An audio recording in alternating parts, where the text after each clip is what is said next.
It's time for Alamogordo Town News on Crazy Radio. I'm Anthony Lucero. When it comes to news on 95.1 FM, weather always comes first.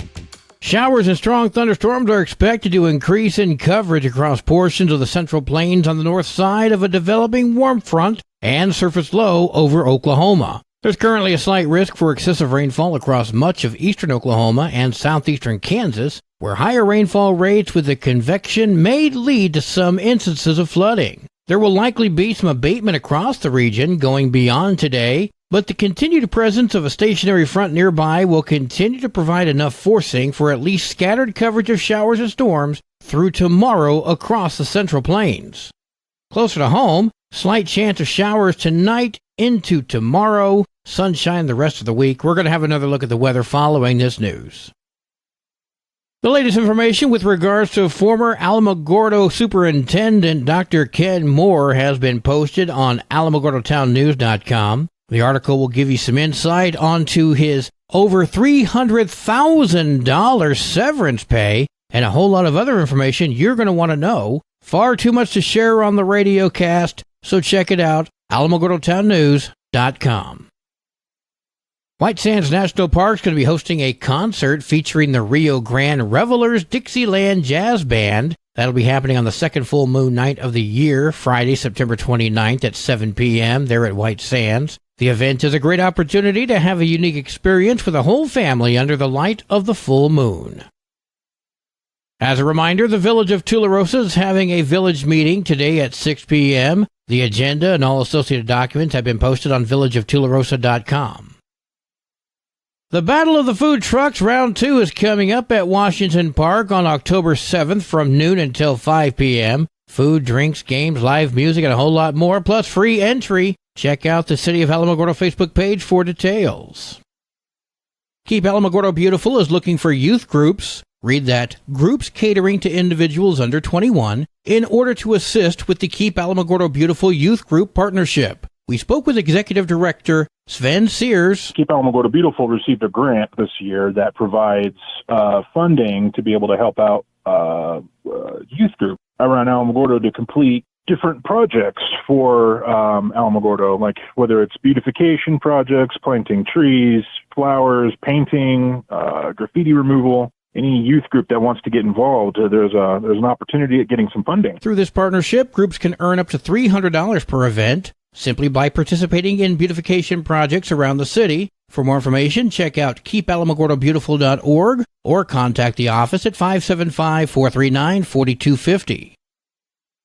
Keep Tularosa Beautiful has an event happening next week. Keep Tularosa Beautiful will be having a cleanup on Saturday, 9/23/23 at the Tularosa truck stop from 9 a.m. till 10:30 a.m. Please come by, and all your trash bags, gloves, grabbers, and everything else will be supplied, and we will be giving away some T-shirts. Thank you. Rusty Hilton speaking with KALH Radio. For more information, shoot an email to keeptularosabeautiful@yahoo.com. The annual Veterans Day Parade is just around the corner. We have contacted the Chamber of Commerce, and the application form is on their website, and you can fill it out online and just, leave it with them, or you can download it and fax it to them, or you can drop it off at the Chamber of Commerce. Richard McElderry speaking with Crazy Radio. The Tularosa National Honor Society's Pancake Breakfast is coming up on Saturday the 30th. We spoke with Melanie Boussiere, affectionately known by students as Miss B. So breakfast plates are $10 a plate, and that comes with your choice of plain pancakes, blueberry pancakes, or chocolate chip pancakes. And like I said, some scrambled eggs and your choice of bacon or sausage. It is important to support these students. And again, the event is on September 30th. Well, today is Wednesday. Time now for our weekly report from Love Inc. Let's go now to Susan Payne. Good morning, everybody. This is Susan with Love Inc. of Otero County with our weekly update. Love Inc., of course, remains busy. We are preparing for a golf tournament on October 23rd. That will be at Desert Lakes Golf Course. This is our annual golf tournament. We are looking for sponsors and, of course, participants as well. So if you're interested in that, please give us a call, 575-439-4812. Also, Love Inc. has partnered up with, of all people, the Internal Revenue Service. I know that sounds funny, but it's true. The IRS actually has a program. It's called the VITA program, and they provide no-cost tax preparation to low-income individuals. And we are going to be the site administrator for that. We're looking for people that are interested in training to do tax preparation for this upcoming year. It's a great opportunity to get free training on how to do taxes, and you never know, lead into a new career. Who knows? At any rate, we are looking for people. So if you are interested or would like to know more about that, again, you could give us a call at our offices. And then, of course, we're still looking for those food donations for our food pantry and, of course, our backpack program for those kiddos at the public schools in Alamogordo and Tularosa. If you are part of a civic organization or a church group and you would just like to do a food drive for us, we would absolutely welcome that. We want to thank Gerald Champion Regional Medical Center for their recent donation of backpack foods. Of course, the Alamogordo Public Schools is doing a big food drive. We appreciate them. And we also have some civic organizations that are doing drives that are coming up. The Air Force Sergeants Association is going to be doing a big food drive for us the first week in November out in front of the food side of the big Walmart. That'll be going on all day. We're super excited about that. Very much appreciative. If you are interested in that or any of our other programs, please give us a call at 575-439-4812. Until next week, everybody be blessed. News from around the state in just a moment. This is Alamogordo Town News on Crazy Radio. I'm Anthony Lucero. Directory Plus is the right size book. It's the book if you need a phone book. That's what just one person has to say about Directory Plus. With its red cover, features, colorful yellow pages, and lots more, it's no wonder people all over use Directory Plus. It has so much more information. You can cross-check phone numbers or addresses or pretty much anything. Look on the plus side, Directory Plus. I'm a big fan of Directory Plus. AlamogordoTownNews.com is a locally owned website featuring local news matters from a local perspective that affects you, and we bring it to you directly. Plus, local sports, cultural arts, and events. Online, AlamogordoTownNews.com. Owned and operated by Second Life Media. We are Otero County. New Mexico State Police are investigating an incident that occurred on an Amtrak train while traveling through New Mexico. State police say that during the altercation, a 66-year-old man hit a 29-year-old man with a weapon described as a machete. The 29-year-old was taken to UNM Hospital for the injuries. Jordy Gonzalez is a witness, and he spoke with KOAT. And then the guy standing there with a machete, just kind of dumbfounded, thankfully. And we kind of just stood there waiting to see what he would do. And they pulled up with their walkie-talkies and talked him down and grabbed the machete from him, and everything was A-okay. The 66-year-old man was arrested for the attack. Yesterday, State Representatives John Block and Stephanie Lord officially initiated the process to impeach Governor Michelle Lujan Grisham. The lawmakers introduced a certificate form for their colleagues in the State House and Senate to sign, signaling their call for an extraordinary session aimed at impeaching and removing the governor from office.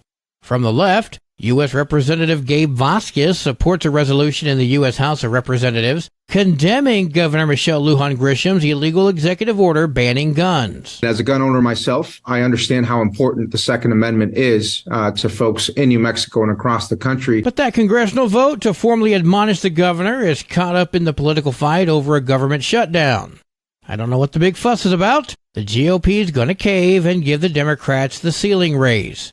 Tell me I'm wrong. Senator Martin Heinrich shared his thoughts on the governor's order. I'm not a judge, but it seems to be outside the bounds of what most courts have ruled in recent years.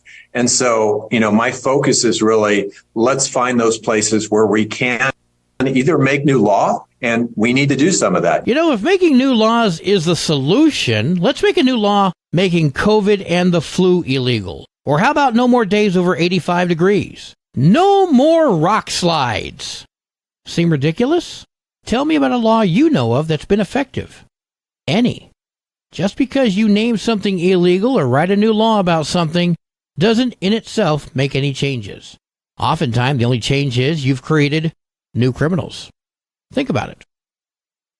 A state law that took effect this year has a big impact on voter registration and who gets to vote. Governor Michelle Lujan Grisham signed House Bill 4, also known as the Voting Rights Protection Act, back in March. It does a number of things when it comes to voter registration. First, it automatically registers voters through the state's MVD. It also mandates same-day voter registration at polling places. Those who were previously incarcerated will automatically get their voting rights back following completion of their sentence. And the legislation also created a permanent absentee ballot list, which allows eligible voters to opt in to automatically receive mail-in ballots. The city of Las Cruces is set to relieve nearly $10 million as part of a national opioid litigation settlement. The money will be paid out by about a dozen companies that made, sold, or distributed opioid painkillers. We want to provide treatment services for anyone who is suffering from an opioid use disorder. It also allows us to spend the money on recovery services, so all of the support services that people who are in recovery would need to help them maintain recovery. And then we also want to focus on prevention. Jamie Michael, the director of the Donna Ana County Health and Human Services. Donna Ana County will receive almost $14.5 million. Sunland Park receives over $700,000. The unclaimed cremated remains of 52 military veterans will be laid to rest at the 2023 Forgotten Heroes funeral. That's on September 28th at 9 a.m. at the Albuquerque Calvary Church. The veterans will be buried with military honors courtesy of the New Mexico Forgotten Heroes Funeral Program to provide a military funeral for honorably discharged veterans who, upon death, were unclaimed by family or friends for interment. The public is invited to attend and serve as family to provide a final salute for these 52 fallen veterans who have served our nation proudly. Sports and weather are next. This is Alamogordo Town News on Crazy Radio. I'm Anthony Lucero. They are role models and educators. Their work requires a great deal of time and energy for very little pay. Who are these unsung heroes? Thanks, Coach. Thanks, Coach. The simple truth about education-based athletics in New Mexico is this. Without a committed team of coaches and administrators, they just wouldn't be possible. School sports, they bring out the best in all of us. This message presented by the New Mexico Activities Association and the New Mexico Athletic Directors Association. 6 matches for New Mexico volleyball today, all northern schools. There's 4 games for New Mexico football tomorrow. That includes Goddard at Gadsden. Your Crazy Radio spot-on weather forecast for the Tularosa Basin today calls for increasing cloudiness. Mostly cloudy skies tonight with a 40% chance of showers and storms. Sunny tomorrow with a 20% chance of showers and storms. Winds gusting as high as 18 miles per hour. Your high today in the basin, 87. Low tonight, 63. High tomorrow, 86 degrees. In Cloudcroft, increasing cloudiness with winds gusting as high as 20 miles per hour. Mostly cloudy tonight with a 40% chance of showers and storms, winds gusting as high as 20 miles per hour. Sunny skies tomorrow with a 20% chance of showers and storms, winds gusting as high as 25. Your high today for Cloudcroft, 68. Low tonight at 46. High tomorrow, 65 degrees. Local breaking news can be found on our website, alamogordotownnews.com, and learn more about Crazy Radio by visiting kalhradio.org. We've also launched the Crazy KALH Radio YouTube channel, which will feature our daily newscasts, complete interviews, and other information which concerns everyone in the Tularosa Basin. That concludes today's edition of Alamogordo Town News on Crazy Radio. I'm Anthony Lucero.